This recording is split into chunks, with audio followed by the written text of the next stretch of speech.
அல்லாஹு ஜல்லஷானஹு தஆலா ஆதம் அலைஹிஸ்ஸலாம் அவர்களை படைத்து எல்லா வானவர்களையும் சஜிதா செய்ய சொன்னான்.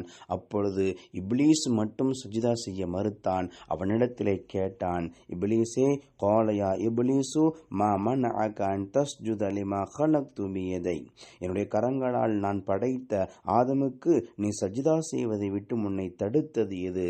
அஸ்தக்பர்த அம் குன்த மினல் ஆலீன், நீ பெருமை அடைக்கிறாயா அல்லது நீ உன்னை உயர்ந்தவர்களாக நீ பார்க்கிறாயா என்று அல்லாஹ் கேட்டான். கேட்டபொழுது இப்லீசு சொன்ன வார்த்தை, கால் அன கைரும் மின்ஹு, நான் அவரை விட சிறந்தவன்.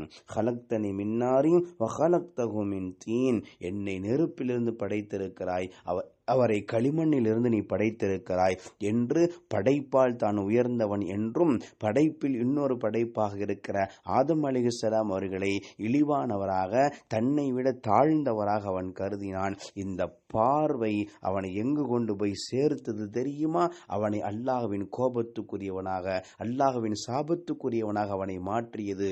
சொர்க்க வாழ்க்கை வாழ்ந்து கொண்டிருந்த இப்லீஸை நிரந்தரமான நரகத்துக்குரியவனாக அவனை மாற்றியது. எனவே தற்பெருமை என்பது சாதாரணமான ஒரு விஷயம் அல்ல, நாம் புரிந்து கொள்ள வேண்டும்.